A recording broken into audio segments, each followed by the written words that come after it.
some rounds can leave you feeling completely spent physically. But have you ever considered how your rounds might be draining your mental and emotional reserves? Having built-in rest stops to refresh and recharge yourself is critical to good play. That's why in this episode, I'm going to share the 5 best ways to keep your mental battery charged in golf. She Talks Birdie is for you, the golf enthusiast, who wants to discover how to play the game you love better, smarter, and more effortlessly. If that sounds like exactly what you need to take your game to the next level, then I'm so glad you stopped by. My name is Dr. Shannon Reese, and in each episode, we'll take a look behind the curtain in your mind to uncover the simple mindset strategies that will help you play great. Thanks for spending some time with me today. Now let's get started. Hi there, I'm Dr. Shannon Reese, and if this is your first time listening, welcome to the podcast. If you've never considered the importance of intentionally resting during your rounds and elsewhere, this episode is going to be an eye-opener. It's not uncommon that I hear golfers talk about grinding their way through a round like it's a badge of honor.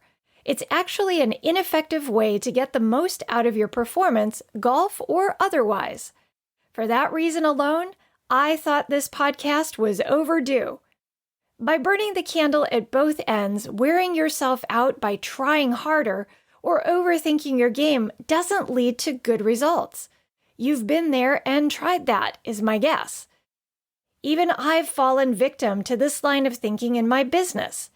Have you ever bitten off more than you can chew? This happens to me when I completely misjudge how long it will take for me to complete an important project. When I don't plan things out appropriately, I leave myself with no other choice but to grind something out. This mode of operation comes with sacrifices, the biggest of which is the time when I need to rest and refuel in order to be at my best when it matters most. When I don't make rest a priority, I experience consequences when it comes to my work, like burnout, creative and writing blocks, overwhelm, poor focus, and emotional vulnerability. Sure, I get things done, but I wear myself out, which can have an ongoing ripple effect. And I don't like feeling as though I just got by when I know that I have the capacity to do better without sacrificing myself in the process. I can see similar consequences when my clients get into the habit of trying harder to play well. For example, they start going through the motions rather than approaching their game with purpose, or they become more easily distracted or sensitive to other people and the ways that the game can test them. Maybe they get a little more impatient or spend too much time rushing their game. And lastly, they find that they're getting diminishing return on their investment of time and effort, and that's frustrating. I try to teach my clients that making rest a priority on and off the course will help them play the game with more freedom and enjoyment. I was addressing the need to rest and recharge your mental battery with a professional golf client not too long ago. During our conversation, he recognized that he was not getting good ROI from the time he was spending on the range because he was getting out there and grinding for hours at a time with no breaks. He had fallen into the pattern of believing that more and more time on the range would equate to more and more improvement in his game. Have you ever thought that? He was spending 6 to 8 hours a day beating balls, grinding through one drill after another. That's similar to an amateur golfer taking pride in hitting 100 or more golf balls. If this sounds like your approach, ask yourself whether all your hard work is giving you a measurable and equal return on your investment. Have you heard of the law of diminishing return?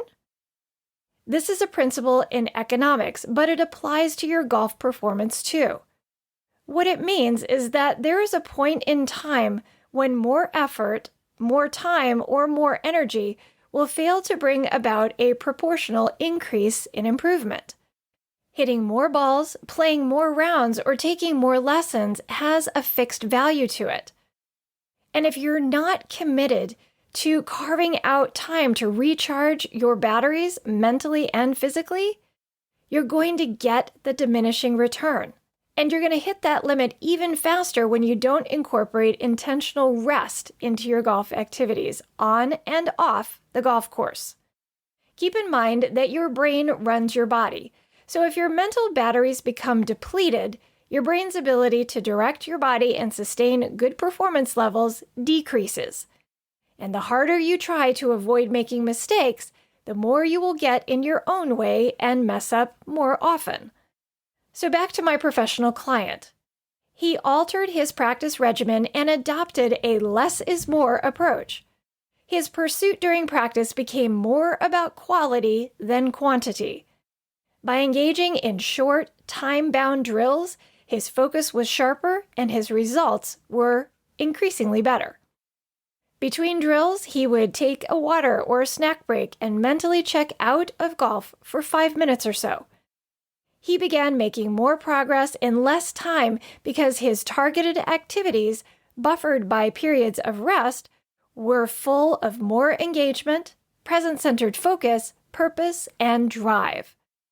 In order to adopt a less is more approach to your game so that you can make more progress with less time and effort, here are 5 main areas where you might consider the need to build in time and space to engage in quality rest. Number 1, before and after you play. While this particular area is incredibly important when playing in a competitive event, it applies to everyday golf too. The goal of resting before and after you play is to calm and center your mind on the things that matter most, the things that help you advance your game. Make a point to set healthy boundaries in your schedule so that you have time to mentally prepare for every round before you leave the house. Life is busy, but that's never a good reason to rush from one activity to the golf course without taking the time to prepare yourself for a good round. It's important to spend 5 to 10 minutes mentally transitioning your thoughts from life to golf in order to bring your best focus, attitude, expectations, and game plan to the course. Getting your head in play mode will enhance your pre-round warm-up focus so you can better assess your A game for the day and get off to a strong start to the round. After your round, it's just as important to give yourself about 5 to 10 minutes to constructively evaluate how you played. Please note the word constructively. Especially on a day when you experienced a lot of challenges, you don't want to be left with nothing other than a list of everything you think you did wrong. Let go of that kind of clutter in exchange for recharging your mental battery by focusing on the positive side of your game. Think about what went right and the lessons you can draw and build upon for the things that didn't. A post-round rest stop is a great time to process your thoughts and feelings about the round and then set them aside so you can easily transition to whatever activity is next on your schedule. If you're playing in a multi-day competitive event, this exercise makes it possible for you to mentally and emotionally wipe the slate clean so you can start fresh for your next round without bringing any baggage from the first round with you. And by all means, get a good night's rest so you are physically recharged too. The second area where you want to build in intentional rest is following your pre-round warm-up. Just as I don't recommend that you rush to the course and eliminate or shortcut your warm-up, you don't want to rush from your warm-up to the first tee. Leave time following a quality warm-up to get some water, catch up with a friend, grab a snack for the round, or simply quiet your mind before heading out. Allowing yourself a few minutes to chill puts you in a great position to set your mind on the things that matter as you prepare to start the round. You can reflect on your goals for the round and what you will be focused on doing consistently well in order to reach them. You can reflect on the successes from your last round or the good shots you just hit during your warm-up. The point is to fill your mind with positive things and top off your mental battery in the process so you are set for success. Not only will this help you start strong, but also play with a focus on the right things. The third area where you want to think about implementing some intentional rest is between shots and holes during your round.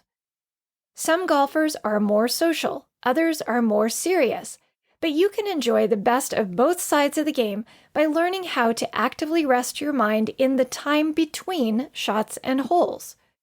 Over the course of a 3.5 to 4 hour round, the time when your mind needs to be actively engaged in playing the game is only about 15 minutes. The remaining time should be spent simply enjoying where you are and who you're with. It's okay to let your mind drift off your game to other things between shots and holes. In fact, I highly recommend it so that your mind will be refreshed and ready to lock onto the task of planning, executing, and evaluating your next shot at full capacity. Your mind doesn't need to be working constantly on your game in order for you to play well. That's grinding your focus, and there's a limit to how long you can maintain high-level focus. When you enable your mind to do a little daisy picking in the space between shots, you will be able to more effectively snap your thoughts and narrow your focus back to the task at hand when it's time to start thinking about your next shot. And just so you know, that's not immediately following your last shot. The added benefit of this type of active resting is that you can actually enjoy everything the social side of the game has to offer. The fourth place where you might need to consider implementing some more intentional rest is during your practice on the range. As in the example I shared about my professional golf client, you will get the most out of your time on the range if you break it up into meaningful segments with time for rest between drills. For example, give yourself a measurable goal for a putting drill and put a time limit on your work. Knowing you have a hard stop and something desirable and specific to accomplish will increase present-centered, engaged focus, as well as be much more motivating than if you don't establish some sort of measurable deadline. When your allotted time is up, don't keep going. Assess your results and then take a 5-minute break to chat with a friend, grab some water, or check your phone. Allow yourself to mentally disengage from your practice in order to rest your brain. After your 5-minute break, set your next goal and the time limit and get into your next drill with drive to get the most out of it. Just like my client, you will discover how much more you can accomplish in less time when you set objectives and time limits to your activities on the range. The fifth and final place where you might need to consider implementing some intentional rest is during the week. When working with highly competitive or just golf-obsessed players who love to work on their game 7 days a week, there is a definite need for a day of rest. All work and no play? Well, you know how that saying goes, and that's all the more reason why you don't want to make that how you approach your game. For your benefit, the final type of rest stop you consistently need in your game is a once-a-week golf-free day. What I mean is that you set aside at least 1 day a week when you don't think about golf, talk about golf, play or practice golf, work out for golf, or even watch golf on TV. Commit to being golf-free at least 1 day a week in order to set aside that time to recharge your mental battery by doing something else you enjoy. A quality approach to your game from all sides is the best way to minimize errant shots that are simply the result of being poorly focused and disengaged in the task at hand. It's that simple and that important. Where do you need to create some intentional rest stops in and around your game? Carve out the time and space? Because you're going to thank me for it, I promise. I hope this episode opened your eyes to the importance of taking a rest approach to your game. Perhaps you are already thinking about where you need to make some changes. I've created a worksheet to help you get organized in each of the 5 areas I pointed out. Head on over to trainingforoptimalperformance.com/011 to grab the free download now. Let's quickly review the 5 best ways to keep your mental battery charged in golf by creating time to rest your mind. Number 1, create time for rest before and after you play. Number 2, create time for rest following your warm-up. Number 3, create time for rest between shots and holes. Number 4, create time for rest during practice on the range. And lastly, number 5, create time for rest at least one day a week with a golf-free day. If you have any questions or comments on this episode, please leave them for me below the show notes on my website. That address again is trainingforoptimalperformance.com/011, and I'd love to hear from you. Well, that's a wrap. Thanks for tuning in today. If you enjoyed this episode, please consider heading over to iTunes to leave me a review. It's the best way to support the podcast and enable me to keep providing you with the actionable content you need to play great. And if you haven't subscribed to the She Talks Birdie podcast, what are you waiting for? That'll guarantee you won't miss a single juicy episode. I'll be back soon. Until next time, get out there and play great.